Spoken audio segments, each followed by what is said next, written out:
nkola mu kitongole kya UN naye Uganda ye yokka mu nsi yonna erimu kye bayita continuous electioneering abantu abatava mu byabufuzi essaawa 24 n'olwekyo mbakubira omulanga okwongera okukola nsanyukiramu namwe abana be mufunye n'enkyayogera okugamba w'ekitiibwa Katumba Wamala tuli bubi mu Nakaseke mu mbeera y'amakubo mukyala Nankabiro w'amasanyalaze ebitundu byaffe kikuba mpanga okimanyi Magere wali Essemuto ekibaale wakyamaani wange Mutibwa ne Nakawungu bafunyeeko so tukyalindirira ebintu ebyo okubanga tubifuna njagala kusaba bakulu mu gavumenti ndabe ennaku zino pikipiki bw'abaana ba boda mukyaganye buyitirivu buli police station gyempitako nze ntambula eggwanga by vatunti ndi vice chairperson w'akakiiko ke bayita Park Local Government mu parliament netoloola eggwanga lyonna naye abavubuka mubawe obupikipiki bwabwe mubagyeeko fine okujjako obwo buli involved mu crimes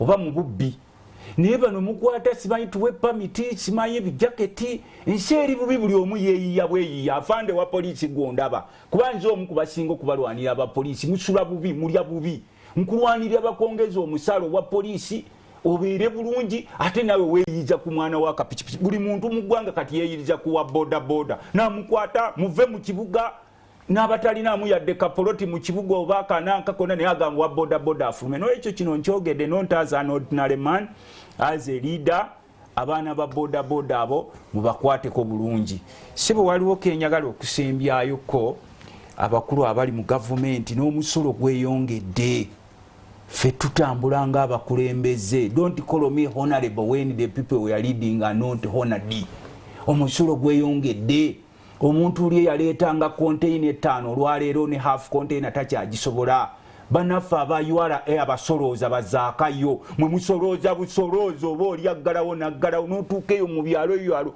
obuduuka obutono ennyo tubuyita upcoming shops obutandika upcoming shops ne babukateeka by'omusolo nga 8 ng'oli ajjasi ayagala kulaba nti no aggalawo ekyo tetukyogeza mutima mubi n'ekyo ekiseera okureflectinga abantu baffe embeera gye bali musi omukulu Museveni abantu baffe basobole okusurviving ono mutwe wange ngambye tinguliko Ebukedya nakugana nali nfuddeko sebo naliko ne mukoma essaawa 2 twakoma okusisinkana twagenda okuddamu okulaba ebifaananyi nali bubi naye neebaza Allah okuba nti no yankuuma nembeera nampisa mu kufa nkyaliwo nnyo era nja kuba bulungi kakati oyogedde ku Ebukedya Ebukedya eyo ababaka bagenda nze saagenda naye mbadde mbiraba nnyo mu mawulire nabamu beexperinga lwakuba nti ne Anita Amongo speaker parliament talina PR nungi PR ya Amongo nfu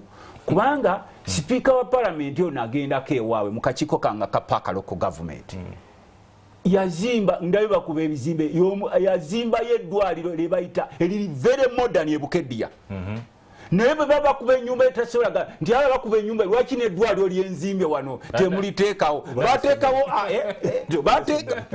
nkugamba nze eddwaliro kuba gye nalaba eddwaliro gyeriri n'Abebukedya basobola okunjulira abandabayo ne baŋŋamba nti n'eddwaliro Anita Amongo yalituwa nimbabuuza nti because ffe tumanyi mu parliament nga akatabo ka animal farm kagamba all animals are equal but some are more equal than what others nimbuuza nti Amongo naye kakati ye olw'okuba naye pyara yenfu evumisa naffe aba parliament temuli eyo mukwejalabya muli amasape tesobola kugamba nti oyo w'amawulire yakubye ennyumba yange n'oteekawo kaherese center akali obubye ennyo akalinga teekawo n'eno empya gye nakoze eki gye nataddewo naye nga bano ababaka abagenze mubadde mutwogerera bubi nnyo ab'amawulire of course nkimanyi abasinga temutwagalirako ddala ababaka twagala kukibagamba nze saagenze Bukedya abagenze ewa Anita Amongo abo balabye 300+ MPs they have a reason why they went nze njimanyi ababaka ba parliament babaddenga ne functions kino kiwulirize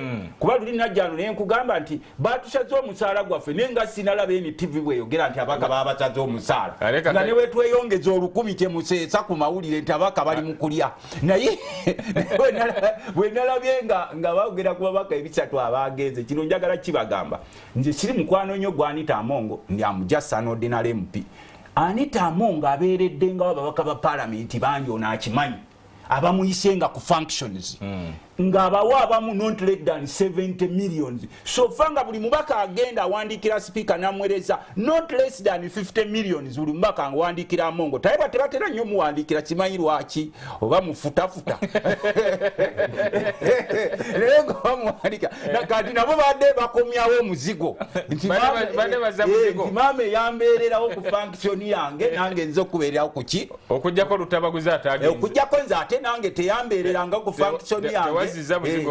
Natuuliriza nze sina function gye nali mulabyeko yange. So n'olwekyo bano be nalabye mwogerako mukimanyi abaka bagenze. They went to appreciate their speaker who was always there for them nga balina functions. Wona kimanyi buli weekend ababaka parliament baba ne functions. Gwe basooka okuyita ku number 1 abeera speaker. Kati nawe okwatibwa ensonyi okulaba eyakuwa milioni ga 5 nga yabadde n'omukolo n'akuyita honorable member ng'oli mu lisensi n'otalabika. Naye nze kyenjagala okwogerako kye nalabye ku kya Muhoozi ekyebukeddi eyo kubeera nakyo kiri wamu.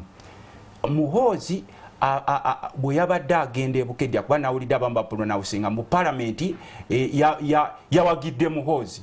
Nze kubawagira Muhoozi siriimu nze munzijeeko siriimu kubanga zisobola kukolebwako jjogo nti omukulu aleese ne mutabani we naye atuule wali nti nze honorable member nkwate engalabi yange nti nange ngenze wali nti neekubye n'ebifaananyi n'omukulu nga bwe nalabye abajoga honorable member mbuweekubye ebifaananyi n'omukulu mbwokiteeke mu alubamu. Nze siriimu era kisebo kitwale ku likodi kweni TV nabano nga weebali nti kubagenze eri ebukeddiya kubanga buli mbaka wa parliament muto wange Mivulo kimanyi buli mbaka wa parliament ali independent alina independent decision. Naffe tetuvumirira abasisinkanye Muhoozi. They went there for their own reason kuba buli mubaka alina omusalaba gwe gwakoze eki bwe yeetise. Ate tugenda mu biseera bya bululu bannaffe batandise campaign 3 years to elections, almost 3 years, naye batandise dda campaign onadde eno onadde eri. Sisobola kubeera wano neneetonda ku lw'ababaka abagenze okusinkana Muhoozi kubanga nkimanyi every member of parliament alina ensonga ye era alina emigugu gye yeetise. Ndowoozaako ssebo nkazzemu bulungi akeebukeddiya obadde ontaddeko bulungi. Okay, kakati Katulayo Mukulu John Walugembe naye atuwuzeeko no munnabyanfuna otunuulirako ku basinga osasula emisolo wano. Basebo ne banyabone. Okay, weebale nnyo omukulu. Luttamaguzi. Okay, ensonga twagala ate ssebo muto wange Mivule kino njagala kukikugamba nono batuwa junior MP eyakajja kubanze ndi wa kisanja kati kyakubiri mu parliament ya Uganda olwokuba abantu bakyawa abantu ba mirundi 3 mu Uganda. Abantu ba Uganda bakyawa wa poliisi bakyawa omusolo owokusatu MP. Omuntu bwajja okukyala ewongo oli MP naddala mu biseera bino betulimu ebyokubonaabona nga abantu enjala ebaluma abantu tebakyasobola kulya na mirundi 2 okuyisaawo wakusanga olya nnyama kulembezaawo akabakulika entula awo ajja kuba musanyufu nga aveewo wajja gamba nti n'honorable wange Luttamaguzi naye mbonaabonere naye bwakusanga olya ennyama n'ogamba bongeze wano ekifi agenda akukuluma. Kati mulimu kulya nnyama batuwanga ffe tuli eno tubonaabona bwolaba omulozaze teeka wano akabakulika entula akenyama okateeka eri osobole okumulaga nti ffenna embeera gye tulimu tetusanyusa. Bw'oba oyagala okulya ennyama at least you can eat naye nga just nga bw'omanyi abantu baffe babeera tebasobola ku appreciatinga babaka baffe aba parliament ate nga babaka bakola emirimu mingi. Okay, mwebale nnyo abakulu ndowooza ensonga ezo akatuyambako okwokalabika nga kategerekese ddala naye olunaku olwali twagala kutunuulira ku nsonga ya byanfuna. Jjukira zino kati tugenda mu wiiki yakubiri bukyanga banka y'ensi yonna egamba nti tegenda kuddamu kuwola Uganda n'okugiwa obuyambi oluvannyuma lw'etteeka erikwatagana ku mukwano guno ogw'ebikukuju. Ababaka bano Luttamaguzi babatuwa etteeka eryo lye baayisa nga banka ensi yonna egamba nti human rights babalinyirira eddembe ly'obuntu eri abantu ab'ekikulu ekyo. Naye wetuukidde wano nga bingi ddala ebikyaliwo wakyaliwo okweraliikirira waliwo speculation ebigenda okuddako n'ebirala. Twalabye mukulembeze eggwanga ng'agamba nti buli kimu kigenda kubanga kitambulira ddala bulungi era aliko n'ebbaluwa gye yafulumizaawo nga ategeeza abazzukulu nti bannaye bazzukulu temutya buli kimu kiri mulaala kigenda kubanga kitambulira ddala bulungi. N'ategeeza nti bino eby'okwewolaawola amabanja agatali gamu kirabikanga byakomye ngenda kulaga ezimu ku nsimbi ze kumpi trillion ziri mukaaga po n'ekintu ekigwamu awo ngagamba nti ebyo kakati agamabanja yagatunulamu n'alabanga tegasanye kubanga gayita olw'ensonga nti gaali tegeetagisa era agamu kwago kwe kuli ebbanja eryali waliwo Islamic University in Uganda yali egenda okwewola n'amalala ngenda kubanga mbikulaga awo ku screen we tugenda okubanga tutandikira n'oluvannyuma tugende maaso nga tukubaganya ebirowoozo ku nsonga eyo naye ng'eyo bwe tugenda kansooke n'omukulu w'ebyenfuna omanyi obaddewo speculation mukulu wa Lugembe uncertainty nga y'amaanyi kuba tikitegeerekeka omanyi okutya it's natural n'omanya nti mu butuufu omusajja bw'abanga ajjeewo eddaala omanyi osobola okulinnya omuntu akuteerawo eddaala n'olinnya naye oba okyalinnya n'akola ki n'alijjawo bwe tutunuulira ebyenfuna bya Uganda without the help of the World Bank tumalako tetujja kumalako ate si kirungi kwekangabiriza without looking at the facts tetujja kumalako and we must be very tuteekwa kubeera very honest naddala ffe nga professionals World Bank ebadde supporting okuva mu mwaka gwa 1963 akwe kansooka ennyonnyola abantu World Bank cheki kuba tekukitegeera World Bank ekitongole ekyo kyatondebwawo mu 1994 ng'olutalo Sematalo okubya n'atera okukola ki okuggwa kati gana mawanga ne gateekawo ebitongole nga America ng'eggwanga yetusuubira nti lyavaayo nga lyerisukulumu ng'olutalo luwedde nga lyagateekako ebitongole ebinaaliyamba okufuga ensi kati ekitongole ekimu kye bateekawo kye kya World Bank mu kusooka World Bank yawola nnyo amawanga ga Bulaaya okulaba nga gezza engulu naye okuva mu myaka gy'ensanvu ne gatandika okulaba nga gayamba ensi ezikyalwana n'obwavu kati myaka gy'ekinaana World Bank nereeta kye twayita structural adjustment programs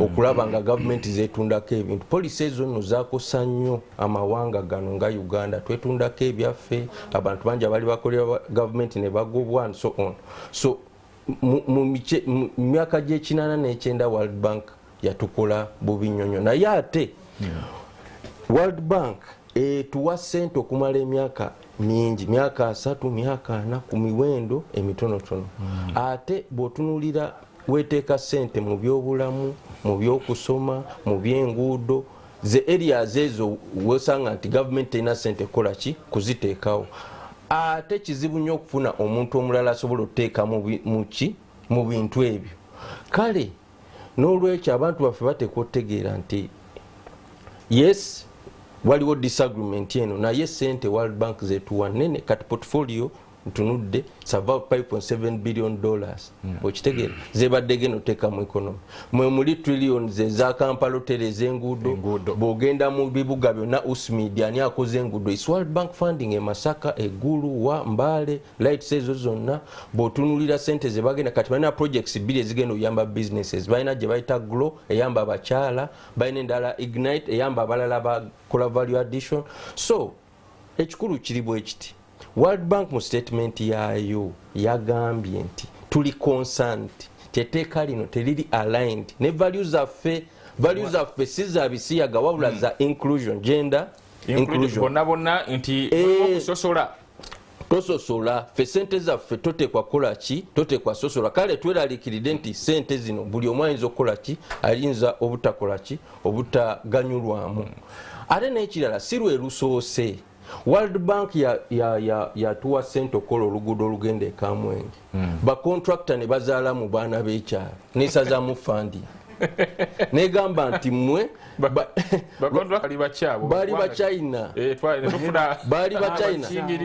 bali bachina naye nga obuzibu bano abawala tebategeera ani yabazadde mu kuba engeri gye bafaanagana nga kizibu nnyo tegeera ani yakoze eki ne bawa aba World Bank funding nekola ki negisazaamu so values za World Bank zo ziri clear naye n'ekirala World Bank kitongole kya America era buli president ajja ne president we Trump yaleeta owuwe ono aleesa owuwe bano ba democrats bakkiriza nnyo mu bintu ebya abortion ebya homosexuality and so kyobula bono bwe yatuuse ekyo kyeyakoze eki namukadde Biden gwe yaleese bwe yatuuse mu ntebe kyeyasookeddeko so tuteekwa okutegeera nti America naye egezaako okukozesa ekitongole kino okupushinga interests zaayo.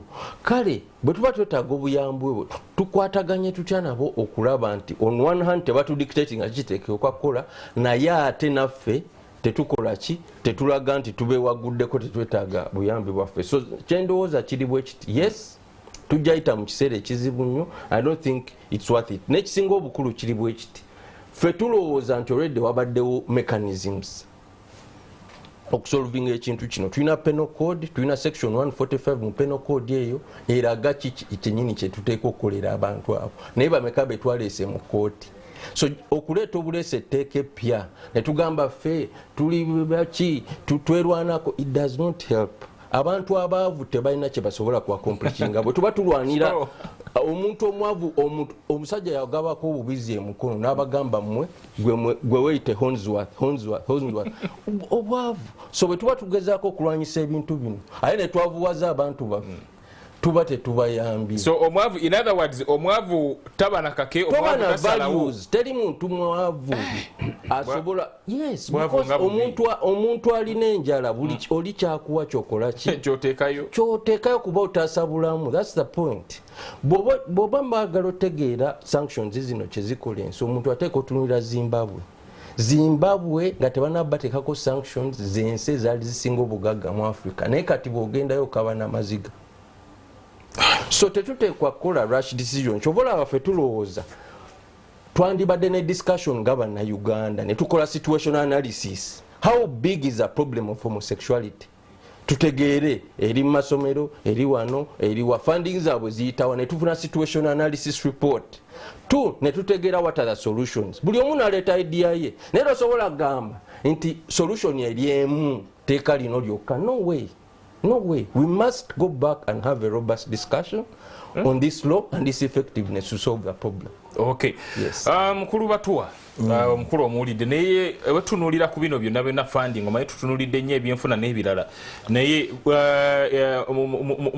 muguli omulimu omulala oli shadow minister ow'ebyobulamu kuba era nkiwa World Bank eteeka ensimbi nnyingi nnyo bwe kituuka ku nsonga z'ebyobulamu tuba tuyimiridde waawo. Mu byobulamu tulina project ebadde ongoing era nga yandibadde yakoma naye baje extendingamu egenda kukoma mu mwezi ogwa September nga project yene ebadde yakuzimba structures mu malwaliro okusitula omutindo ogw'ebyobulamu. Babadde bazimba theaters, bazimba maternity wards, bamama mu bazaalira. Amalwaliro agamu tubadde nga abakyala n'abaami tubasuza wamu kakati ne batuyamba okuteekawo ko structure endala okusobola okwawula omulwadde nga mwami n'omulwadde nga mukyala kubanga bwe kityo bwe kisaanidde okuba. So improvements ezo zibadde okusingira ddala mu malwaliro ago era nga bwe bakuwa ssente okuzimba bakuwa ne ssente okuliteekamu ebyuma ebikola, okuliteekamu ebitanda, okuliteekamu ebikozesebwa byonna ebibeera mu ebikola eddwaliro okuba nti ddungi. Era ebitundu ebiri mu mambuka ga Uganda, Northern Uganda, mu West Nile, mu Lango sub-region bibenefitinze. Ssente zo ne zituyamba n'okukyusa omutindo amalwaliro agali ku ddaala lya 3 okudda ku ddaala erya 4. So obuyambi obwo bwo bulungi ate bungi. Okweraliikirira okuliwo nti ensonga eno yeetaaga ogikuba mu ttooki nga ba politicians kwegamba tufune ekigendererwa. Bwe tumala okufuna ekigendererwa tusobola okuconstructinga scenario bulungi ngeri ki gye tugenda okukosebwa, to what extent gye tugenda okukosebwa. Twagala tumanye president omupya owa World Bank gwe bayita Ajje Banga abadde yakalayira oba yakatuula ku ntebe nga 2 June, that is about emyezi 2 emabega abadde yakatuula mupya nnyo ye president owe-14 mu World Bank omwo. Bino ebikoleddwa abikoze ng'omuntu yenna anajja ku ntebe eya banka n'agamba nti kanteekewo kenkyukakyuka kubanga ng'omukulembeze wa banka yandyagadde okuincreasinga rating eya banka efune AAA bwe baba batandise ojja aseesinga kubanga abantu abo bameriti nti abaddeko mu kitongole kino n'akulirako ebya mastercard n'akulirako kiri aba nnyo inclined ku performance so atunuulira akamu n'akatono okulaba nti nno performance ye ebeera gundi ebeera outstanding nti era ne bwanaaba bavudde mu World Bank bw'atambula alina wagenda okukola ki okugenda afuna omulimu so tetumanyi oba these are performance targets oba objectives set for the institution nti ayagala increasing lending size ayagala alage nti nno banka ye etambulira ku values ngeze za inclusivity nti newe tuba tuli mu democratic society nti abangi ekisaliddwawo abangi kyekigobererwa naye democratic society bagiwaliriza okuba nti n'abatono bawulirizibwa baba ne right at least nemukola nembawuliriza so ekikolebwa mu kubawuliriza ekito tekinnamanyika naye nti eddoboozi lyandibadde nalyo liwulirizibwa so tetumanyi oba values ezo zaaliko nga president number one sinaali eyokubiri tetumanyi oba bino ebibaddewo nti gundi olukalu lwa Africa ensi ez'enjawulo zitandise okwavinga discussion ba president bano abaliwo saawa zino balina discussion gye bali kuba nayo etabaddeewo ensi engeri egenda nga yeeyawulamu America n'abazungu ab'omu west bali ku ludda luli Russia, China ne India n'abalala bali ku ludda luno ng'era olutanda luno lulabikidde nnyo mu kaseera kano ak'olutalo olwa Ukraine so Africa nayo tutandise ogiraba nga etandise okwa-identifyinga n'abakulembeze ab'erudda luno abalala ne ba-identifyinga n'abakulembeze ab'oludda luli so tetumanyi oba omuzungu ke kaseera katandise okuba nti akwata ku muggo agugjeyo atandika okuba ne batereeza oba bateeka mu layini kuba tutandise okulaba ensi ezibadde known nti ziri under France kubanga definitely there is a seeming of colonialism okuba nti no tulina abatufuga oba abatutwala kati bo abazungu batuula eribo beetegeera buli omu amanyi awawe okiraba naye kati ensi zetubadde tumanyi ez'omu West Africa ezogera Olufalansa nti ziri mu France tutandise oziraba nga zivaamu ebigambo ebiraga nti tebakyatambulira ku mulamu ogwo baagala kwetengerera bye sirowooza nti bali bajja bitwala lightly tujja kulwana tuwangule naye sirowooza nti bakikulekera bulekezi bwotyo n'okola ki n'otwala so twetaaga tutegeere nti tutaaga twawule nti zino gundi za manage gundi president oba waliwo olutalo olutuguddwako okweraliikirira kwe kuno nti wabaawo olutalo olutuguddwako nga baagala tukangavula olabira ddala nti ekibonerezo kigenda kuba kyamaanyi bw'oba olese ssente za World Bank n'oziteeka ku mabbali n'otunuulira alternatives zetuyina World Bank ekyalinayo omukono tinubwe tunagenda mu African Development Bank World Bank erinamu omukono ero ejja sigala ng'etunyiga bw'otunuulira bilateral relationships zetuyinera omuva ssente kati nga USAID kubanga Ministry of Health eyimiriddewo ku ssente ezo ez'abaddukirizi so in other words omukono omuwanvu gwa World Bank toyinawo oguddukira awasinga wonna weguli tolina woddukira singa ekigendererwa kiba kyatufukamiza wansi nti Uganda eno eyagala kwegatta ku Russia oba Uganda eri mu kisinde ekirowooza ku byabasha kubanga bali aba Russia saawa zino baagala kulwanyisa dola kyekiriwo baagala bakkakkanya dola so olutalo lunene mu bali abanene naye ffe n'abatono naffe tulinga abali dwegattamu so mu kulwegattamu ffe tuli bangu bakunyiga kubanga obutuufu bwakyo kasita World Bank erekera okutuwa ssente bino ebya looni tubize ku mabbali bino ebizimbe bye bali kuzimba ebyamalwaliro amasomero ge bali kuzimba n'ebirala tubiteeke ku mabbali eyo discussion politically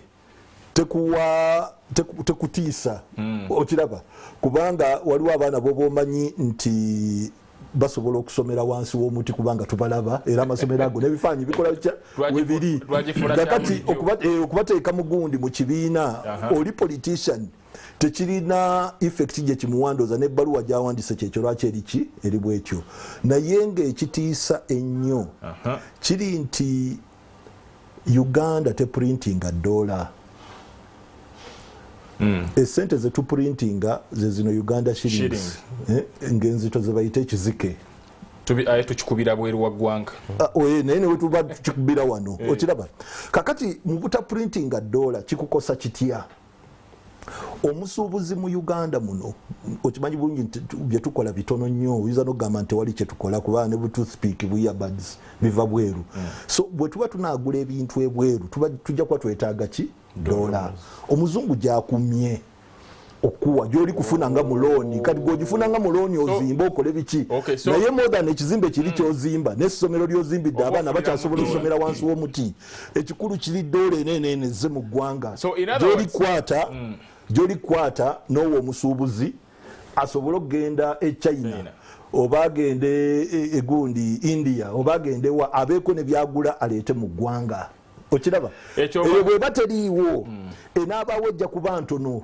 ejja kuba yakulwanira tetusobola kukwata nsimbi zaffe nga gavumenti negula dola nesobola okuziyingiza kakati anti byebireeta dynamics ono byajja okunyonyola obya inflation naye ekirala kyejagadde okunyonyola ekonomi yaffe 60% eyimiridde kuba foreigners naye ngera ndowooza nti ne 60 ntono eyinza okuba egenda paka mu 80 companies zino ennene nga MTN ekyasinza okusasula omusolo n'ogenda ne kuza bia nayo breweries biki nodda kuza sukaali nodda ku biki ezo zonna ziri foreign owned buli we tutuuka ku nkomerero y'omwaka kubanga bo financial year yaabwe abasinga obungi erwaninga paka December baba beetaaga okuzza amagoba gaabwe ebweru so nabo bajja kuba beetaaga dola eyo okiraba kakati olaba dola bwetandika okulinnya bwerinnya amafuta mugafuna mu buseere kubanga nago mugagula mu dola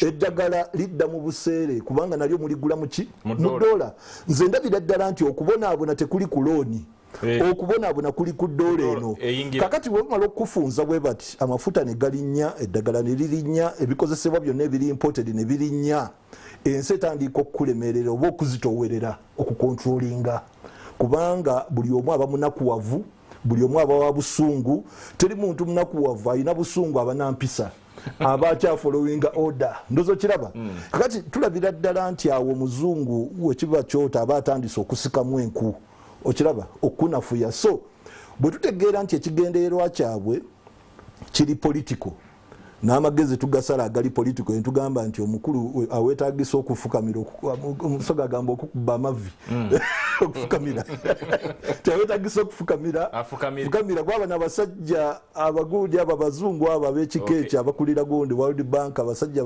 bo batwala obudde ne bakuplaningira ne balyoka bakukakkanako ne bakunyola bulungi ne bakuzza we bakwagalira wewale nnyo honorable Gwanga we have so many pretenders oli ne bwalaba repercussion oba ekigenda okuva mu kintu yeefuula ng'ekiguddewo bugu bw'obeera mu kyalo ne bakugamba nti houseboy wo oba omukozi owawaka atandise okwebaka ku kitanda kyo nga toliiwo ofuna obusungu bungi n'omugoba kati kakati Russia etandise okwebaka ku kitanda kya Amerika n'ekya Bungereza bwe busungu obuliwo kasita bano basala ekereje ne bagenda e Russia ne beekubya ebifaananyi ne balaga interests zaabwe nti bo bali pro Russia pro East simanyi waliwo kye baagala okuteeka bagita BRICS Amerika negamba nti even you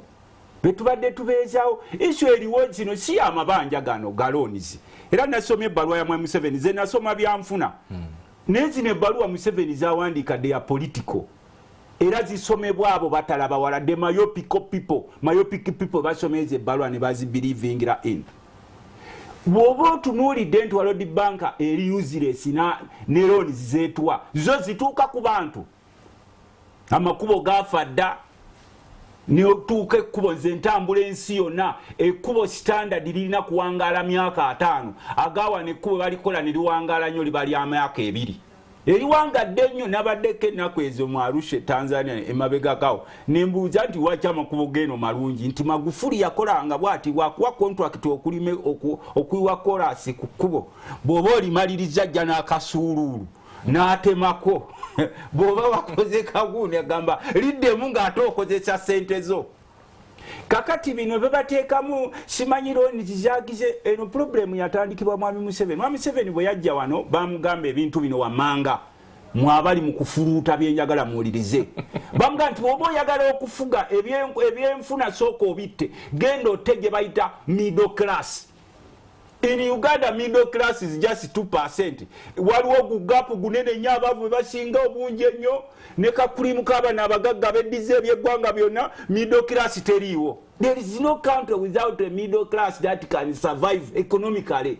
Private sector government egiyambako eta kuba kati yetuteereddemu kano ewaffe bagamba ffe ewaffe mu kyalo tukozesa buno butadooba akamunyeenya waliwo katadooba bwe kaggwamu amafuta ng'olaba kasigazeeko kamunyeenya nenonyenyanyenyako bw'otingoloza nti oba wasobola okubayo tufuta otwekutte eno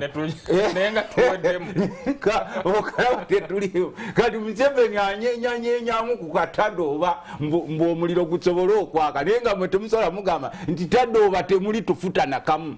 Kakati wano ekireese obuzibu sina World Bank nze abo mbamanyi kuba nakolyako mu kitongole kya UN. World Bank efevalinga ba dictators era teyamba munaku twagamba mukulu Museveni nga azze wano nti otuuze ebintu by'eggwanga byonna naye ensi yawe yali ebaddewo neyeetundako buli kimu n'agamba mbu World Bank simanyi IMF muzezimuwadde amagezi naye bwe nasomye ebbaluwa ye nga ndaba agikasigetinga ffe mu Uganda twali n'enkumbi zikolebwa wano mwe mwali baana bato nga ffe tulina kyapagonya nga zikolebwa jjinja. Omubuuza mukulu Museveni kuba kati enkumbi ze tulina wano bazikolera China nabo bayokyamu kyapankoko yaabwe eye China kyapagonya yaabwe gye baleeta wano okujjukiza eri eyiyo. Omubuuza mukulu Museveni we wajja wano wasangawo kampuni n'ezikola enkumbi zalagawa twalina zimulbox gwezimanyi oliwo ejjinja mulbox ezakolanga emipiira. I'm talking about tires, not borrows. Tires.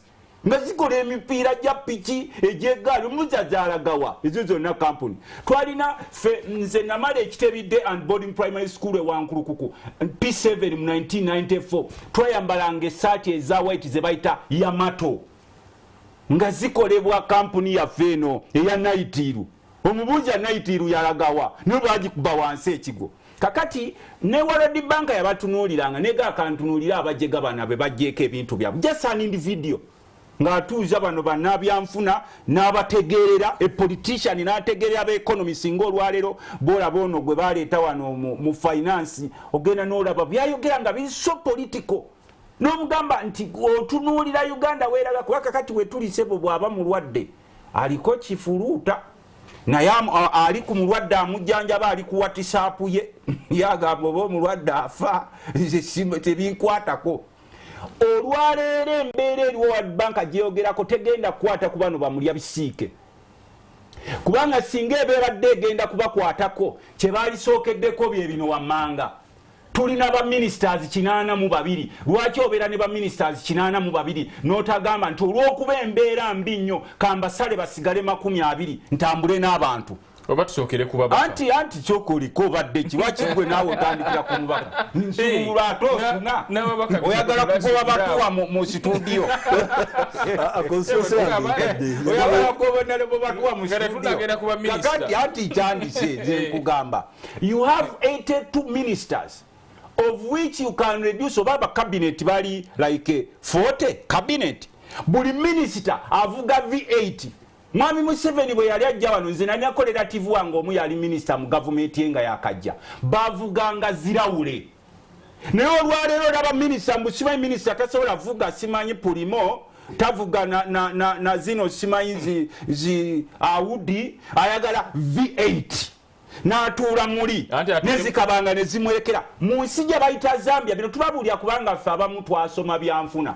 Mu nsi gye bayita Zambia pulezidenti waayo bwe yajja yabagamba nti tutegedde ba honorables ba minisita mwagala kubeera mu gye bayita high tech life otambulye mu V8 naye bw'obeera mukozi wa gavumenti okwewala loans zino eza World Bank na biki tukwegayidde nnyo bw'oba oyagala okuvuga V8 gyegulire ku musaala gwo gwe ng'omukozi wa gavumenti oli honorable oba oliani tugenda kukuwa bumotoka bumunywa mpola bu 2.2 oba bulawule nga mwami Museveni bwe yayazze wano lawule gwe temwazirabako ziyali awadde zezityezo zilawule lawule yalinga motoka kika kya benzi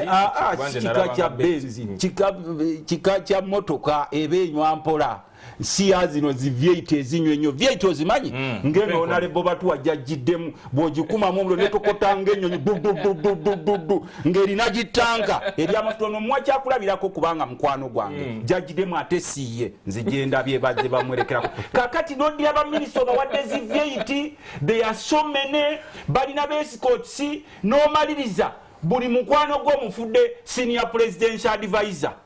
Everyone is a senior presidential advisor. Buli mukwano gwa mwami Museveni n'owooluganda lwe amuwa senior presidential advisor. Abo bonna babawa emmotoka. N'omalirizawo olina oluseregende lwa parliament 557 members of parliament. A very poor country like Uganda tesobola ku affordinga babaka abo. At least ababaka ba parliament baali badde ekinene nnyo ng'ebikumi 200. Kati ngene Kaseke netugana tufune nanti kakati ewaffe na Kaseke tuli ababaka bana.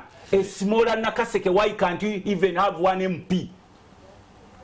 Ebyo mbireta nze wange constituency ne bwogisalawo for the good of Uganda I can compete nabali ababa baliwo kakati wo malirize ekyo olina simanyi bala DC abayitirivu no sango yonto yala DC alina muwa pick up ne deputy we no tekawo bwegencies buno bwe mutekamu abantu abali incompetent abatalina kye bakola simanye na agriculture advisor simanye na agriculture seedling simanye na agriculture venture obubona babutekawo kono na sente za muwamusolo kakati munsi nga Zambia yasoka netunuulira ebyo negamba bino byonna bikoleki biveewo olwaleero nebwe munekangabiriza kuba nalabye ebbaluwa ya mwami Museveni erimu kwekangabiriza kwerere sente zino tezina kye zituyamba bwe ziba zibadde tezina kye zikuyamba leave it kwanga ffe twamugamba nti bw'oba oyagala okuva ku mabanja g'abazungu gwe weewoze kati almost tuyingira 90 trillion nebo obuuza mwami Museveni ti sente zino ze batubanja 90 trillions tulage kye zikoledde bana Uganda besides employing few people ne bazenjoga lulina labya amawulire kweni TV waliwo omuvubuka emu era State House yamuwa omulimu asasule abalimi nakuba ku mutwe 39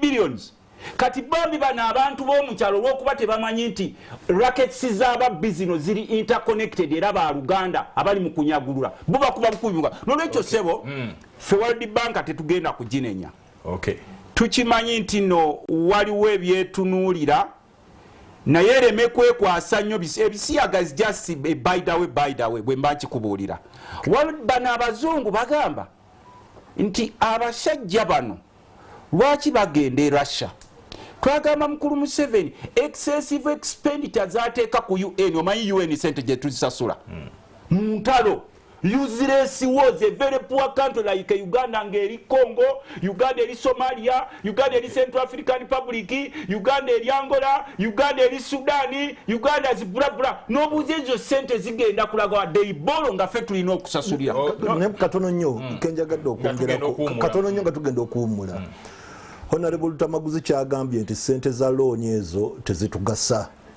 nti negayirira buli alina endowooza eyo agite kubanga nadde bagitaginga ku resilience eri mu bannayuganda tubadde mu committee ya health mu parliament last year butabika nejja netusaba sente nti yagala kwongera bitanda mu ddwaliro space weri ebitanda bitono bed occupation eri ku 150% meaning nti waliwo ebitanda ebibakako abalabu abameka ababiri kati omuntu alina endowooza eyo era ng'akimanyi nti ne mu ddwaliro abalwadde ababiri bayinza osharinga ekitanda ng'ate sente za World Bank omulimu gwa kuzimba malwaliro amanyi bulungi nti abannayuganda bali resilient bayinza n'okwebaka ku ttaka kimuwa endowooza tezigenda kukola ki muaffectinga tugamba nti tubeegayiridde muvaketinga endowooza eyo nja kumuddamu ng'neda sigamba yo ngamba gavumenti nze era nkugamba mbadde nange gavumenti evaketinga mbadde mugamba kebe gavumenti gyogerako singa tuba twagala okubeera eggwanga eri independent kuba wano tuba tukola budgeting otera okubeera mu budgeting process Uganda creation of self-sustaining integrated economy kakati tubuuza twali badde tetutuuka na wano singa mwami Museveni akwata sente ziri mu corruption IGG mukyala Betty Kamya ennaku ezo baafulumiza ripooti nti buli mwaka tuluuzinga 10 trillions mu bubbi ababba sente zino mwami Museveni abamanyi njagala kuwa ekyokulabirako omuto wange emivule twakwata 1.5 trillions wuliriza kino ng'ogenda twakwata 1.5 trillions mwami Museveni ng'akaka parliament okuwa Pineti sente ne tubawa 1.5 trillions okuteekawo gye bayita specialized hospital Rubowa mwami Museveni waayita buli lunaku okgenda gy'akolera Entebbe Rubowa twaba 1.5 trillions nga twazeewola na bwewozi waliwo kye mulabawo mwe bannayuganda awo wennyini tugenda kumbulamu katono bwenkomawo ngenda kudda n'ezimu ku interventions tujja kuwulira Ssaabaminisita byadde ayogera abe bayinza okuba amakubo nga era wenja okusookera awo nja kusooka ndowooza ne mukulu wa Lugembe akati katulabe ebimu ku ebyo President bye yagambye nti bino byali tebyetaagisa amabanja agutwala abantu obukadde bwa dola kumpi 13 obwali bugenda mu Islamic University in Uganda n'agamba nti lume tugenda ku bukadde obulala 30 byali bigenda eri bya buli mnaga nayo kyali kisobola okubanga ziyimirira mu kulwanyisa obwavu that's $100 million nazo nezisobola okubanga ziyimirira ne tulaba ensimbi endala obukadde bwa dola obuli 1200 nti kutambuza nsimbi ku account okumanyisa abantu okutambuza ensimbi ku account naga tekyetaagisa okulwanyisa obutabanguko maka bukadde bwa dola 40 simanyi kakati abantu nakyo nawo physical transfer endya n'enkyukakyuka y'embeera y'obudde n'agamba obukadde obwo enkaaga nabo bali bulina okujja nabwo n'agaye bwa dola tuli mu bwa dola tetuli mu bwa Uganda bannaffe ezo ensimbi tuli mu za dola oyinza okugamba ntino za Uganda then enkaaga kulwanyisa njala bwavu n'okutuusa amazzi waliwo obukadde bwa dola obulala 11 kwongera ku nfuna y'amaka then ensimbi eza Kampala Jinja Expressway ng'agamba nti zino zisobola okuva muno wabula ne wateekebwawo zisobola okurikabalingibwa mu road toll ezinaaba ziteereddwawo ntulaba n'endala okulima kwa kompyuta n'okwongera omutindo mu byobulimi kale ng'ebyo byonna agamba nti waakiri bisobola okuba nga nate birindako naye mpozi twalabye Ssaabaminisita Robin Nabbanja naye alina kye yategeezezza naddala amakubo agayinza okuba nga gayukibwamu Honorable Kansooke nfune eddoboozi oluvannyuma awe tugenda okutandikira yasinzidde ku tteeka lye twakola ate kyemmanyi bannayuganda bonna baliwagira ery'ebisiyaga okubigaana okubeera wano ne bagamba nti bajja tujjako obuyambi oba okutuwola ssente tebajja kutuwola kakati ffe tugenda kukozesa enkola nga 3 enkola esooka tukyayogera nabo tukozesa kye bayita wakiyite ntya diplomatic path twogerezeganya nabo ensonga ey'okubiri singa bigaana era tujja kubeerawo tugenda okulaba nga bwe twekolamu omulimu nga gavumenti era tutandise okwogera juzi twabadde mu kabineti tukyogerako okulaba wa we tusobola okunyiga wano nawali tube nga tutambula ensonga endala tusobola okunoonya era n'abalala batuwa ssente si be bokka ababadde batuwa ssente ebitongole bingi juzi twayisa etteeka erya Islamic banking katonda alinga yatulabula ndowooza ensonga enzo mpozi katono era nga nzijaawe nyininyini Honorable Kansooke munnabyanfuna katono maliriza ng'ogenda owagundi n'abadde nkugamba mu seconds ntono nti bwe tuba tetusabye nnyo sente zaffe zigenda kunaabuuka nnyo era zaatandise bannabyabufuzi basobola okwogeza amalala ne balaga nti the days are normal but the days are not normal economically bannaffe abasinga they are living in another world nga katuwola ba prime minister ne mwami Museveni bali mu nsi ndala era bw'omugamba nti enakaseke eyo waliyo eddwaliro naye okuva ku January paka December omulwadde bw'agenda mu ddwaliro tasangayo yadde kerenda erimuweereddwa nti lya gavumenti nenga parliament buli financial ye isa sente zigulira abantu mu ddwaliro agamba ekyo kya bulimba. Tosobola kumugamba oyo prime minister nti nakaseke owe wa Dr. Batu oba owekitiibwa wa Lugembe mu kyalo eyo gyava waliyo omusomesa nga yo wa government naye ng'embeera yagaana kubanga abantu abalina okuteekesa mu nkola zino politics boogera bakudaala ono akugamba mbu ate twakayisa etteeka lya Islamic banking ate oli akugamba nti ate nkiweze oba olaba okukontana okuliwo nolwekiwe tuba tunoonya solution. Please, these politicians cannot find a solution.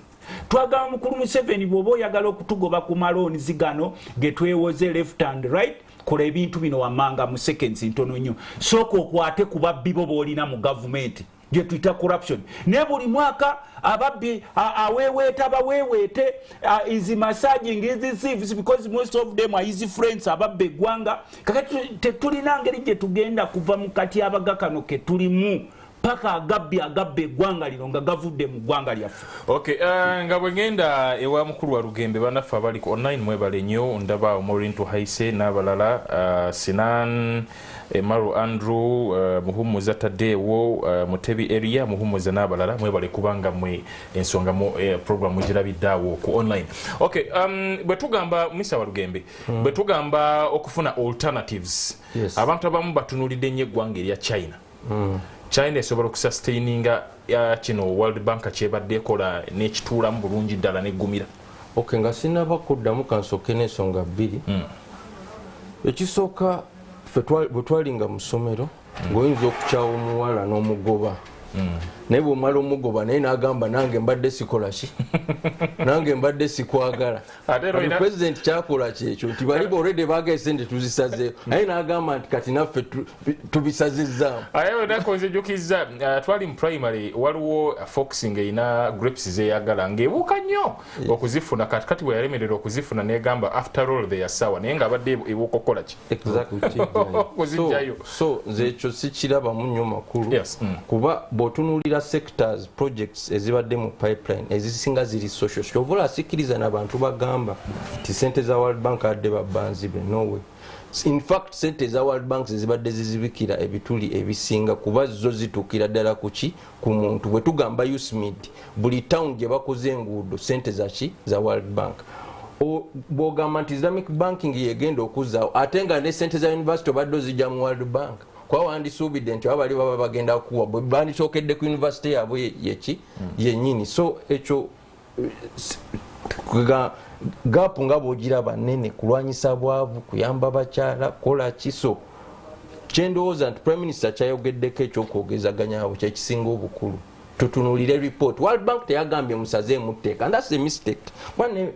Prime Minister ayogera batugambye tugenda kuwa fena tuwagira etteeka fena tetuwagira tteeka. We are saying let us have a thorough discussion on the law. Sibya kusazaamu yagambye nti ye eri concerned nti obuyambi bwawe tebujja kutuuka ku buli omu. Yes, so government eteekwa yes biyinza okuba mu politics and so on naye sooka oddemu ensonga omusajja gye yakoze eki gye ya raising. Tetusobola kubawa assurance nti no tekigenda kubanga bo basuubira. Twagiwaddeyo lwaki tuvuma bavumenti bo bagezaako tuddemu ensonga ze baraisinze mu ripooti yaabwe tulabe kye bakola ki kye bazzaako. That's the first point. Second point bwe tugamba nti alternatives ezo si nnyangu because China sente zaayo tezigenda mu ebyo bintu. China sente zaayo zitera okugenda mu infrastructure ate bweba ezimba ebintu ebyo ereeta abazimbi ekola ki kati oluusi ne Kaluma nga bw'ogiraba nti yali eteeka okuggwa n'etaggwa n'ekola ki ate basajja bagabi banguzi balungi nnyo. So bo tebatera nnyo tteeka ku ssente ku bintu ebituukira ddala ku muntu waki ku muntu wa wansi. Nene ekisembayo yes mulimu political angle kubeera oli alina wakukwatira nga naawe oli mu nsobi kiringa ng'omusomesa nga abadde takwagala wamunyiiza naye naakusanga nga watolose era tosobolaga nti omusajja ono bulijjo tanjagala mpalana no naye akusanze in a wrong spot. So naffe ffennyini twetereze yes tuyinza okuba tugenda ewarasha tukola kiki naye ku kintu kyetteeka kye baraising those issues to responding. Let's do a thorough analysis. I think tupapye nnyo ate tugezeza nnyo mu politicking nekirala tujja kubeerawo, yes tujja kubeerawo naye tutya. Already businesses zibadde squeezed from COVID. Kitegeeza businesses ate burden yonna mujja giteeka ku businesses sasula omusolo gwe zitalina. Mwami Walugembe omuntu yandibuuziza ekibuuzo. Yes. Tulina kukola solution yandibadde ki nga tetugenda kusazaamu tteeka olwa values ez'eggwanga ne ate neri ne batusigala nga tufunya. Tuddeyo etteeka ye solution. Kyenkubuuza already twalina penal code section 145 ekoze eki. Tosobola gamba nti bampadde emmere saagirya naye ate munyongere. That is the point. We are not saying it's unnecessary. Naye tubeere ne debate eyo teyaliiwo. That leno yayanguyizibwa ne implications tutazistudinga bulungi nnyo. O budget oyisa otya etteeka eryo n'okola budget n'olaga nti ogenda kufuna trillions 11 okuva mu bagabi b'obuyambi. Omuntu yenna ekyo ekintu yandikitegedde nti engeri gy'empisiza etteeka kankendeze sente zenkolaki zensubira, kankendeze sente zengenda okusaasaanya, kankendeze kino, kankendeze kiri. Ate lwaki tulinda oli atuzuukuse? So kyendowooza kiri bwe kiti. Number 1, twogerezaganye n'abasajja abo. Number 2, naffe kennyini tuddemu tutunuulire etteeka. Is it the best law now? Tetusobola kwesa tteeka already tetubadde nalyo. Ate omusajja tatugambe tulisaze, wabula agambye alina concerns. Tuziddemu tumunyonyole nti mu tteeka tujja kukola bweki, tujja kukola exclusions, tujja kukola ki? Tulabe ng'ensonga eno tukola ki? Tugitereza ku lw'obulungi lw'ebyenfuna. One bwe batuwa tumalako, right on bwatugambye tusobola okumalako. Tumalako ddala. Kakati okumalako ndowooza nakankukwate nga bwakukutte nti agambye nti ekisookera ddala twogerezaganye. Kati mu kuteesa engeri gye tusobola okumalako nga tututte solution one ey'okuteesa kwe kuba n'engeri gye tuddamu okwetegereza etteeka eryo. Nalimu mu parliament. Penal code erina ebitundu bibiri. Penal code ebonereza gwe tuliyita attempted. Oli ali ku attemptinga. Okiraba empenalizinga. Nepenalizinga n'ono akomitinze ekikolwa ekya homosexuality ekyobuseegu okikoze. Penal code eri enkadde etteeka ekkadde likubonereza. N'ono abadde agezaako takoze naye agezezaako nnyo naye alemereddwa. Kati kooti bw'eba convinced okusinziira ku parameters zaayo naawe ekubonereza. Ebibonereza ebyo tebyenkana. Omu afuna emyaka 10 oyo abadde agezaako n'alemererwa. Then ono akomitinze akoze ekikolwa ekyo n'afuna life sentence ye penal code. Kakati bwe baali batuleetera etteeka lino ne batugamba nti penal code erina area gyeta addressinga y'okupromotinga ebisiyaga. Era ne tuba n'endowooza nti etteeka lino eppya ligenda kubonereza abapromoting ebisiyaga. Era before that ne deputy speaker bwe yali atambula mu nkuŋŋaana around the world conferences eyalimu ng'agamba nti ne bwe yandibadde nga akkirizaganya n'abazungu abagamba nti omuntu omusiyazi azaalibwa musiyazi, ye gw'atakkirizaganya naye yoyo omusiyazi agenda mu baana abato abatannamanya ku bya busiyazi n'atandika obbasomesa okufuuka abasiyazi. Naga nti okupromotinga ekintu kino awo tetukkirizaganya na muntu oyo. Naye ono agamba nti yazaalibwa bw'atyo, tetunafuna sayansi atukakasa oba yazaalibwa bw'atyo oba tannaba. So etteeka lino ne lijja nga ligenda ku regulatinga promotion oba ligenda ku punishinga ku restrictinga the promotion of homosexuality.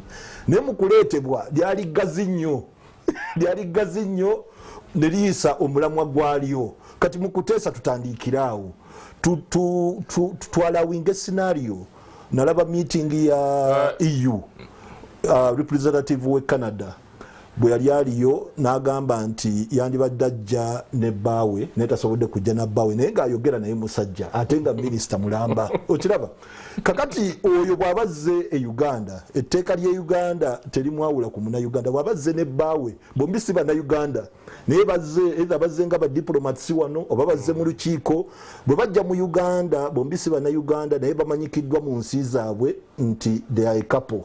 Etteeka lyaffe wano teribatunuulira mu ngeri yanjawulo, libavunaana. Katutandikiraawo tugambe nti mmwe abamanyikiddwa mu nsi zammwe nti muli kapo bwe muba muzze waffe mwe tetujja bakwatako anti kakati waabwe bamanyikiddwa nti bali kapo they are not Ugandans amateeka tugakolera bana Uganda otegeera bwe muba muzze waffe anti ndikugamba nti bwe tuba tugenda teesa nga tuli bakukendeezaamu ku bukakali bw'etteeka tulisumulule eri abatali bana Uganda okiraba tulisumulule eri abatali bana Uganda abo otasiza kyo ndalebo batuwa ati kati tuli kuteesa ku meza bwobaze ku tourist wabazze naye nga zze ne munne bwe bali mu nsi eyo okiraba bali mu rumu yaabwe bali eyo kakati tuligamba nti biteeso ki byetwantadde ku mmeeza kuba kyekibuzo kyombuuzizza tuseetuka tutya okulaba nti tutandika otambula so ndigamba nze kino kiteeso kyange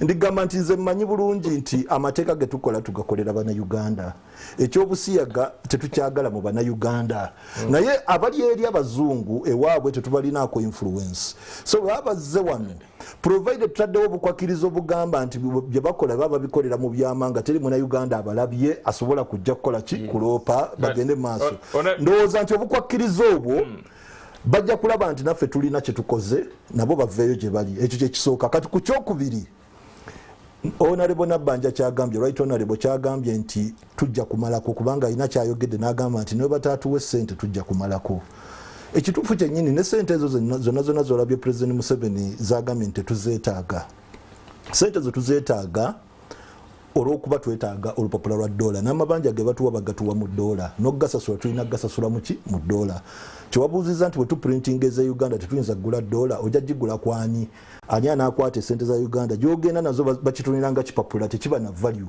ne bwogenda wane Kenya ng'oli kutunda kawunga omuna Kenya ayagala za Kenya tayagala za Uganda bwogende South Sudan ya nayo bajja kugamba tebawaayo za Uganda bawaayo zaabwe otuuka ku boda n'ozikyusa kati onaazikyusa zikkiriza abamanyi nti kakati waliwo omulala ave Sudan okujja Uganda okubaako ne byagula azeetaaga ye activity ebeera ku boda ndowooza okitegeera bulungi so sente zino eza foreign exchange tuzeetaaga okustabilizinga foreign exchange yaffe okwencouraginga aba investors okujja nti bwe banaakola emirimu gyabwe at the end of the year bajja kusobola okuzaayo amagoba gaabwe mu ddoola oba bajja gazaayo mu za gundi India oba eza China kubanga tuzifuna zonna ne zikola zitya ne zijja kaakati ekyo bwe kiba tekikoleddwa tuba tujja kufaanana nga Zimbabwe nti investor yandize ne ddoola atandika okutya akatale ka Uganda naga nti nja kugenda nkolereyo emirimu naye bwe naatuuka okufuna ddoola okugizanga amagoba sijja girabako asinze tayingirayo investor bwava mu economy ng'ate economy yaffe waniriddwa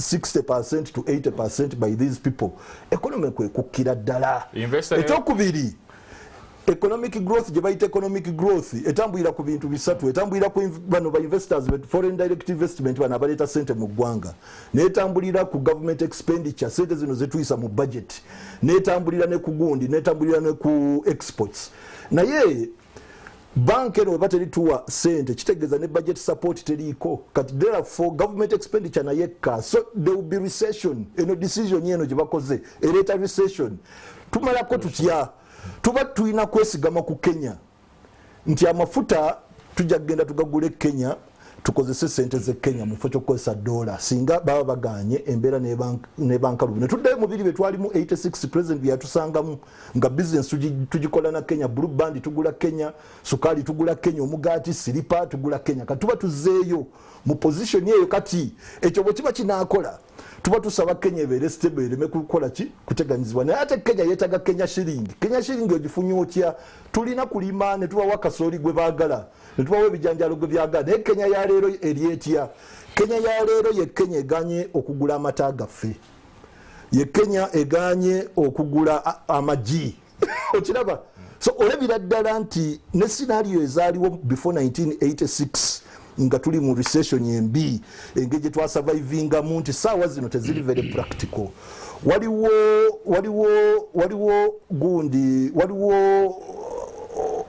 omukwano omubi wakati waffe ne ba neighbor juzi Tanzania yali egaddewo boda nga tekyakkiriza mukyere kuyingira mu kaseera ng'ogwaffe tegunnatuuka naye Katonda n'atutaasa gundi harvest yaffe nekola ki netuuka so ndabira ddala nga right honorable Nabanja kyasoose okwogera tuteesaganye ndabira ddala nti ekikyasinze okuba ekyomulamwa twogere nabo bwe tuba tulina we twasobya batusonyiwe naye basigale nga batuweereza obuyambi obwo. Ekisembayo sente za World Bank nga gundi mukulu wa Lugembe kyagambye nti ze zikyasinze okuyamba omuntu wa wansi.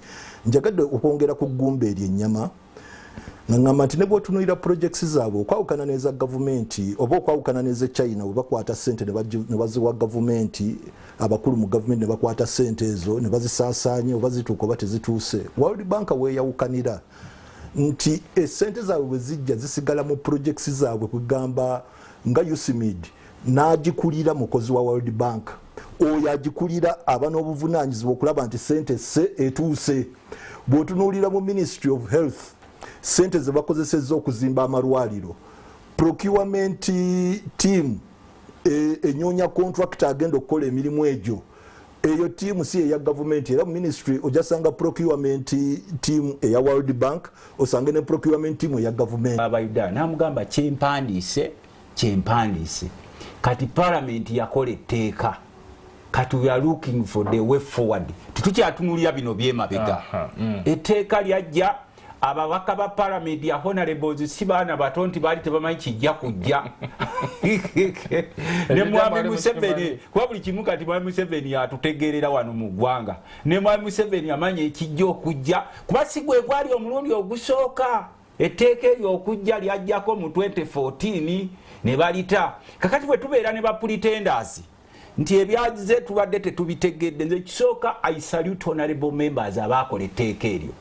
Regardless, you did what you're supposed to do. Because nkimanyi nti amateeka gabeeramu obumulumulu. Naye nze nkugamba nti okutujjako obuyambi si tteeka. Etteeka beekwatirizaako kwekwatiriza. Ekitugobesa ku buyambi kugenda ku Barasha, kuva ku Bajungu tudde ku Barasha. Era noona akimanyi awandiika amabaluwa ge. Kwensonga lwaki omulaba akugamba mbu securities from border to border, naye bw'aba agenda eri kati ntandika omulaba abeera mu bigiraasi bwe bamuteeka mulinga kino ekiyumba kya MTN bwe batundira enanka mwe bamutambuliza ekibuuti mwe bamutambuliza mu kigiraasi romuga ati ate gwe ng'oli mu kigiraasi muno nti neebeereramu. Kakati embeera eriwo tugiraba. We have the solutions ze tubadde tubawa. Stop looting this country. That money can work. Esente ezibbiddwa Mwami Museveni amanyi ababbye eggwanga lino. Esente eziva mu byobugagga bw'eggwanga nga gold, marbles, limestone sebo zaafuuka z'aba individuals naddala abo abalina akakwate ku state. Esente eziva mu musolo nazo zirina we ziraga. Kwanga bw'otunuulira omusolo ogukuŋŋaanyizibwa, I don't think nti sente ezo mu abayuara ezonna zituuka mu treasury. Wateeka okubaawo sentalo olya omuwooza agamba nti owoozezza ne wano walina okuba ekisigalawo. Nze ng'omubaka wa palamenti ate ng'ow'ebyenfuna bino bye tuli mu lamentation nti ate simanyi nalabye mukulu Museveni mu bbaluwa ye ng'awandiika ku World Bank yagambye mbu kaakati tugenda ku stopping okutunda raw materials ebweru, tugenda ku promotika kye bayita value addition naddala ku mmwanyi. Ne tuga nti nedda nkuwa kyakulabirako ku mmwanyi. Mwami Museveni we yajja wano yasanga ekyuma kyaffe eky'emmwanyi ekyebugoloobi Coffee Marketing Board kati kiri Rwanda. Kye twalina mu Africa yonna Africa nga kyekyali kyongeramu value kyagenda kiti e Rwanda ekyuma kyaffe ekya Coffee Marketing Board. Kubanga ezo companies zonna ezaaliwo eza gavumenti zaali zikolanga sokabuzooba. Oba ovuga emmotoka omanyi sokabuzooba. Ne muteewola nnyo weewaawo amakampuni gano gaba gakola loss sinomo. Kubanga ne GM Motors mu America baali bagamba Obama nti tugitunde. N'abagamba nti zinomo ejja kubeerawo ewa abantu baffe emirimu ate tekiriiwo wekyawandikibwa mbu company throughout eba ekola loss zokka. Kakati essaawa za leero mukyala Nabbanja mulabye ayogera nga mugumu. Tutandika naawe oluseregende lw'emmotoka olukwerekera lw'ejjeeko. Otuule mu mmotoka emu n'abasirikale bo babiri abakukuuma. Kubanga tuli safe, mwe mugaa tuli safe. Beera ekyokulabirako. Ogambe ne Mwami Museveni kuba kati atambula n'emmotoka nkaaga ezimwerekera zino zirimu olupapula lwa bukedde, n'erimu vision, n'erimu mbwaje, timanye n'erimu bawunyirize, n'erimu zikatuuso. Bw'atambula n'emmotoka enkaaga zeerekereza osigaze emmotoka 5. You head of state. Mwe ba honorable members abalina zikabangala ezibawerekera nazo zibaveeko. Gavumenti eteekewo poliisi erekerawo omuze ogw'okugulanga zino zi V8 ng'abantu bannansi bali bubi. Ngamba zino zisimanyi muziyita mpenkoni ezo ez'abanene ba gavumenti. Omuntu wa gavumenti agala emmotoka ennene agyegulire ku musaala gwe. Kambenze omubaka wa palamenti. Kakati ezo zonna tugenda tutema empenda. N'ekirala twagala Omukulu Museveni. Buli wojja mu ggwanga n'ojja n'effutwa nti no waliwo abantu b'otagetinga okuteeka mu bwavu. Abagagga bonna Mwami Museveni be yasangawo bonna bali eliminated. Bonna business zigudde basembuule bani bonna abo. Kakati eggwanga liri controlled by foreigners. Era buli mugwera wano kati buli business yonna eri run by foreigners. Ngo Jekke waffe nakaseka abatunda amatoke mu byalo. You cannot have a country ngeri 98% oba 95% ngeri foreign dominated nga n'ensi yo gy'oli muteriimu banka z'abannansi. Ebiseera nga bino sebe byakati abaga kwa Uganda wano tetuukangawo. Twali badde tukozesa tugenda mu banka zaffe nga boolaba Uganda Commercial Bank, nga tugenda mu Cooperative Bank, nezo nozibuuza zaalagawa. Ne bw'onoogenda e Russia era nayo bajja kulumbayo. Kino tukiba wakaasuwaleesi. Ne bw'onoogenda e China, Omuchina tagaba looni ngegenda kuyamba bannansi. Ebe eyambayo era kyova olaba nze waffe sirabangayo ntino nti China yatuleetedde amakubo ag'obwereere bino mubiteeka wano ffe tumanya nti waliwo ekiba kitambulirako. Amasomero, amalwaliro.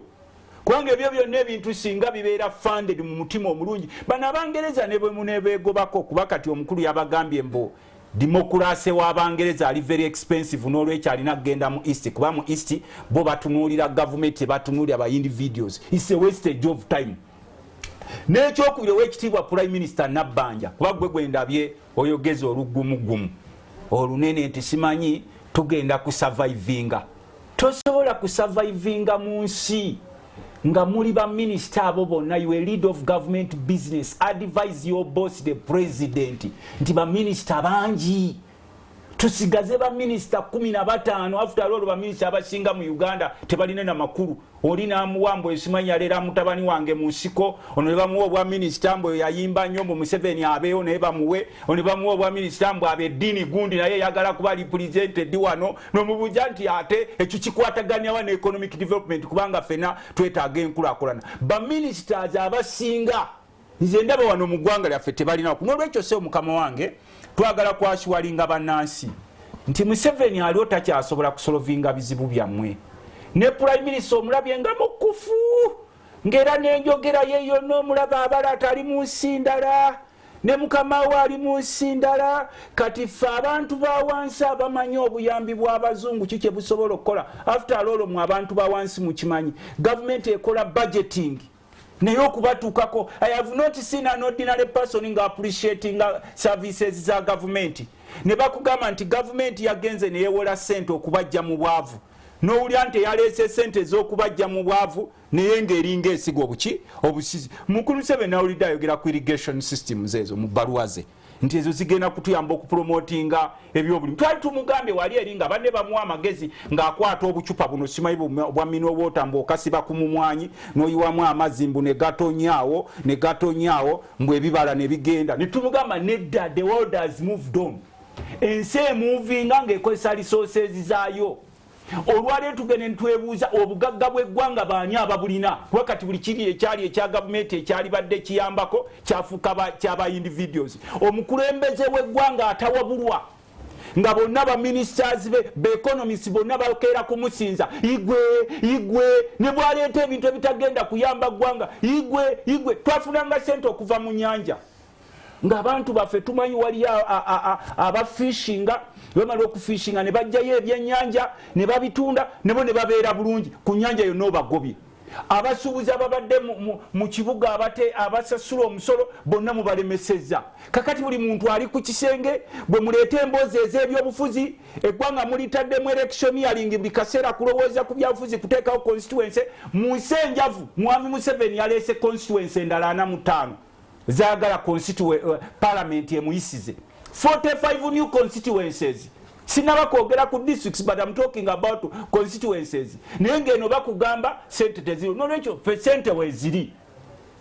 World Bank newe yali tusazeeko singa sente eziwe tusobola ozikozesa n'obuvunaanyizibwa nga bye mukifuula very risky omubbi yenna okubba nga bw'owulira China nga bw'owulira Tanzania. Njagala ku ekyokulabirako President Magufuli Pombe ng'afuga Tanzania teyafulumako nsi yegenda ku mbalaza z'abazungu kwewola nga bano obasanga ku mbalaza Honorable Minister agenze ng'omusanga ku lubalaza lweri ku bazungu mutuze kutuwola. Magufuli yagamba nti obugagga bonna bwe tukuŋŋaanya wano bugenda kuzimba Tanzania n'akola amakubo n'akola amalwaliro ng'osanga yeddagala ng'omusomesa asasulwa mu budde omusawo asasulwa mu budde n'ewalero n'osanga ng'omusawo wa gavumenti akola mu national Honorable Ruta mayiro nga bibiri kubanga ennyumba mwe yasulanga gavumenti yazitunda. Honorable Ruta katono okay katono nnyo katusooke tujjewo ezimu ku ndowooza z'abannaffe zibaweereza n'oluvannyuma tukomewo eyo.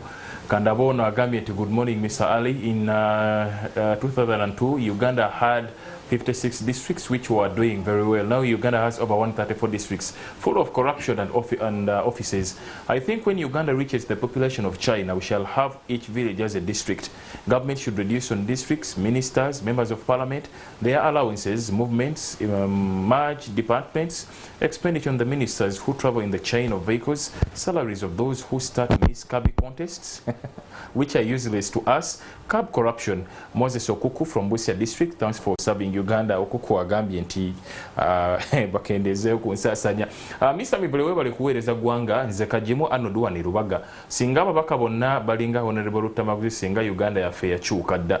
Ebyenfuna byaffe wano tebiyinza kutereera nga Museveni bakulembera nabo eggwanga abalonza mukwano na kweguya nga ne bwe babba tebakwatibwako. Ekizibu kiri ku bukulembeze. Okay, katugene maaso.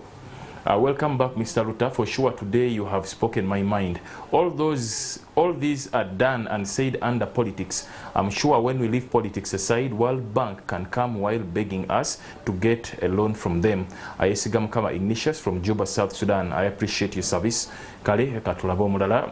Mr. Ali webali kuweereza nze Kizito Sava. Bank enkulu okutujjako obuyambi kikulu nnyo buka obuyambi tukyabwetaaga nga Uganda kwe tuli nnyo wano ebubebere. Okay, abe obubebere mwebale nnyo. Atafira Rugumaye from Barra City, my country Uganda, who owns you?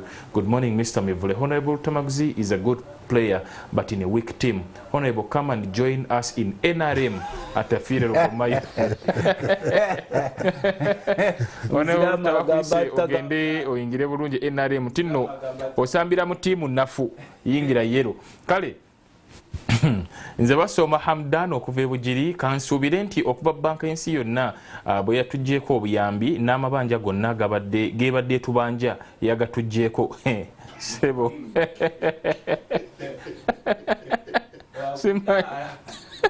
amabanja gakyaliyo.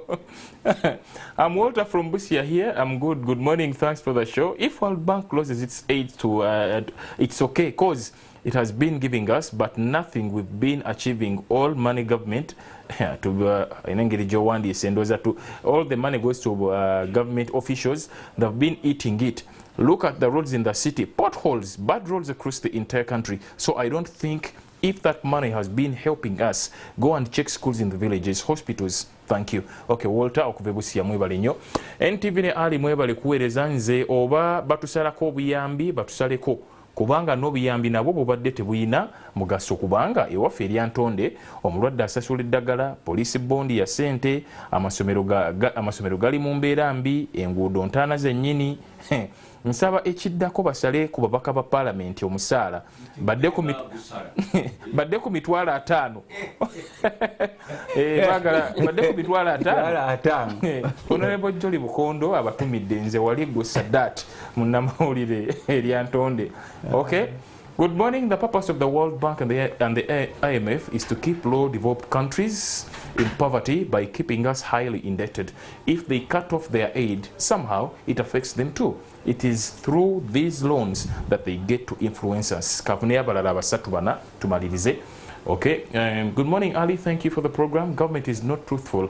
There is something they are hiding as they're not open to Ugandans. World Bank suspension is not entirely on the homosexuality law, but The country is highly indebted beyond its capacity to borrow, but the problem is few individuals that have the money and they are the managers of this country. Uganda would survive on its own with the World Bank, but with the high corruption and embezzlement of funds, God have mercy. We need a new Uganda. Philemon in Chegegwa. Okay, banfune abalala babiri nze ebigambo tebita mwami Ali webale kuweereza. Kituufu nnyo Honorable Luta kyagambye nti omulonzi bwakusanga ng'olya ennyama ogikweka n'alaba akabakuli k'obutula n'alaba ku mukutu n'alaba ku mukutu gwe akatambi akakwata ku Mr. Museveni nga musanyufu nga speaker bawembejja sikitegedde bulungi engeri gy'okawandiise mukulu Musaasizi Jonathan enakuwadde. Okay, NTV ebigambo tebita. Goodmark Sebachwa watching from Kasambia Mubende district. Thanks for the program.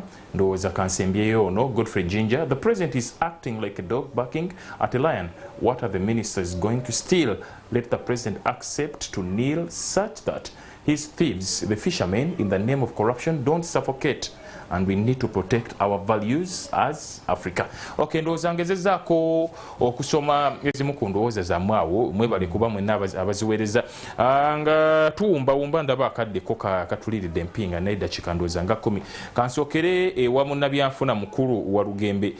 Byonna badde boogera ku nsonga zino nga solutions ez'enjawulo, naye bwe tuddayo ku budgeting process tetulina kuddamu ate kulaba nga tunyiganyigamuko kiki tulina okukola. What should we do right naddala bwe kituuka ku budgeting process yaffe okulaba nga budget yaffe ejjamu ekyo kye tulina okuba nga tufuna ng'eggwanga nga tetwesigamye nnyo ku loans. Okay, kansooka enziremu abantu mukola ensobi eyogatta tetuganye ebyobufuzi bikulu naye buli lwe mukwata ensonga ne muzigatta mu buli kijja batubba nnyo bakola ki. You make a fundamental error. Issue eri bweti sente za World Bank zeetaagisa goba tokitegeera sente zikutuukako. Oyo ayogedde ku nguudo embi baaprovinze trillions 2 okutereeza enguudo mu Kampala. Tekitegeeza nti lwakuba mu health center yo tolina ddagala therefore sente za World Bank tezikola ki tezitugasa. No, njagala ekyo ekintu mukitege sente zino tuzeetaaga ng'eggwanga. Ekyo ekintu kikulu nnyo. Then kati tulyoke twandolinga ebirala mu in-house oba ze bacollectinga bazibba oba bacollectinga nnyo oba bakola biki. Those are internal issues, but first of all twetaaga sente zino because bwe tunaba ne inflation ne high commodity prices mu abagenda osooka okudduka wano Uganda enemye naye ng'ensonga evudda.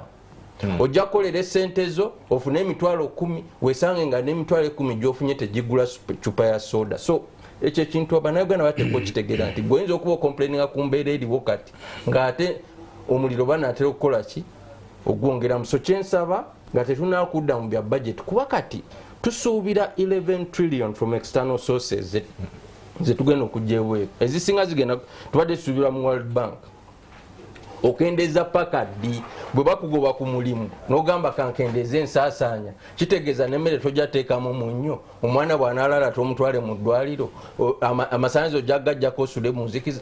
There's a limit to which you can cut things. So mu ndabe yange tuddeyo tuteese n'abasajja bano tebaasabye tusazeemu tteeka wabula balina concerns ze baraisinze tuziddemu tulabe nga tukakunzikiriziganya.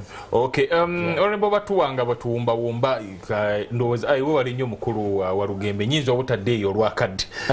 Okay, Honorable Batuwa, solution first of all omanyi tutuuka ne tulamentinga ne tugamba kino na kino essaawa zino kyazze kiki? Solution era gunja ajogedde Prime Minister ng'esookedde ddala yeesinga okuba enkulu ey'okwogerezaganya n'aba World Bank okulaba nti batutunulamu era baddemu batuwe sente zino. Kyemmanyi ku sente zino nti n'okuzifuna si kyangu, okwapulayinga for this money si kyangu, nti looni eyinza n'okutwala emyaka 7 mu processing si kyangu, tetwala wansi wa myaka 7. So looni ya World Bank sente zigenda okujja nti za luguudo nga waliwo abakitandikako ne bakiwandiika ne bakisubmitinga ne bakola baki emirimu gyo giba mingi. So ekitutta emyaka 7 okukyonoona mu lunaku olumu oba mu ddakiika obudakiika ng'owandiisa ebbaluwa olabira ddala nti kituddiriza ddala emabega. So abo twandibadde tubaddamu naye nga mu byonna nze ndabira ddala nti twanditegedde obuzibu buno kwe buva ku mboozi ya Russia oba boardroom decision nti manager omupya oba president omupya wa World Bank gwe bayita Aje Banga bwatuuse mu ofiisi alikola enkyukakyuka eyiye okulaba nti performance ye yeeyongera oba tekikwatagana na bya boardroom kiri kuba politicians nti abazungu abazze bakolagana ne president waffe n'abayambe Somalia ne bamwogerezaganya ne bamukkirizisa okuba nti Uganda ye center etuuza ba refugees nti bonna babaleeta eno n'obuyambi ne bukola butya ne bujja o America n'aleeta base n'agiteeka wano nnyonyi zisinziira wano ezigenda Congo ezigenda Sudan ezigenda nti wakati mu mukwano ogwo gwe babadde naye bwe bamulabanga naye ebigere abigasse kubagende Russia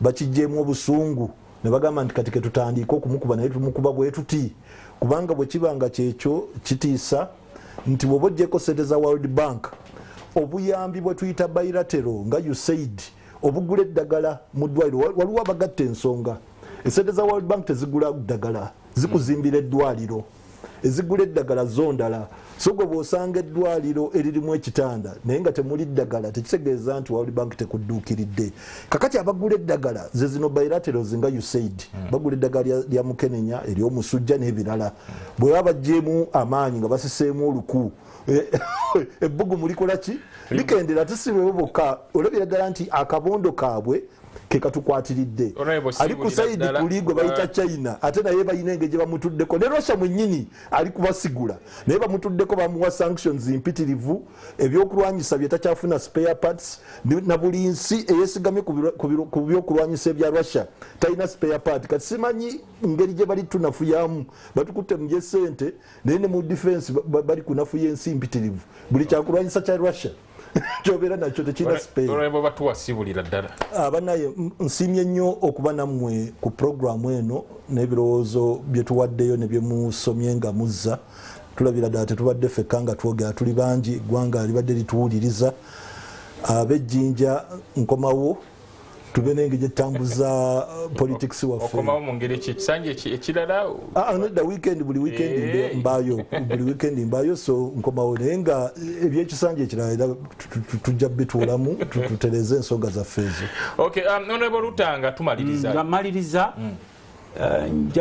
njagala kugamba bannansi n'ensonga ffe tulina ogyekolerako era njagala nakuwabulako muganda waffe w'ebyenfuna agamba buli nsonga erimu ebyofuzi politics and economics are relatives baluganda tolinawo byawula era twagala kugamba bannaffe abafuga eggwanga lino ffenna tulaba akabiga ke tulimu naye tekaguddewo bugwi we have the solution waliwo expenditures eziri very unnecessary kosi tukimanyi nti no nti bannaffe abamu tebasobola kuadjustinga ku bulamu bwabwe but think about the ordinary person down in the village of Nakaseke, Masaka, wherever.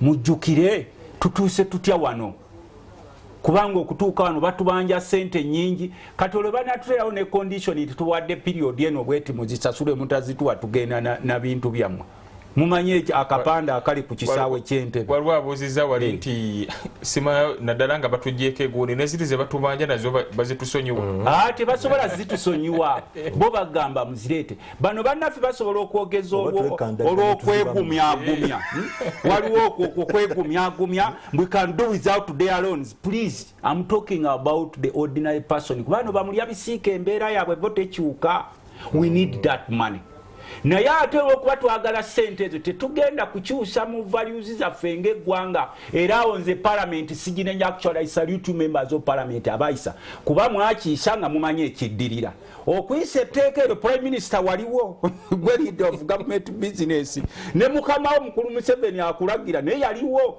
so tutokitwale nti lyayisibwa akisidento n'olwekyo tupakuka tetumanyi mwayisa kye mumanyi ngero omukyala agenda okufumbirwa kimanyi tesaawa yonna afuna olubuto n'azaala omwana kati bw'ofuna olubuto n'ogamba mbw ate kimanyi nafunye olubuto n'olwekyo tunajjawo essente z'engoye you did what you did knowing the repercussions kakati ekiseera kye tulimu kye tubasaba kye kino wammanga tukyalinawo obugagga bw'eggwanga bwe tusobola okukozesa ezo ssente zemubba zemufulumiza mu mabanka g'ebweru London, America, simanyi Switzerland, mukomyewoko. Tulina ne bannaffe abafunye obubbi wano nga mukulu Museveni obumanyi kuba lipooti zino wezirise bwe wali eri mukulu Ssenyonyi owa Kosase naffe abapaaka local government tulina ababbi mubagambe bakomyewo ssente lisiti ezo tuzisoma wali eri. Kati ate nekitubasaba temuzanyira ku busente bwa bannayuganda obuli mu NSSF wakati mutandise ofuuka enfukuzi ntandise okulaba nga mufukula ku NSSF eri enfukuzi gwe togimanyi tobeera mu kyalo mufukula muyingira eri mu NSSF n'obuntuntu obulala buno. Ekisembayo bwe muba temwagala bannansi kubeera ku kisenge ennyo nga kye baliko mukendeeze ku misolo gye mubateekamu. Respect every Ugandan. Bwe tuba tuyisizza nga palamenti essente zigule eddagala mu ddwaliro ligendeyo essente zisasula abasirikale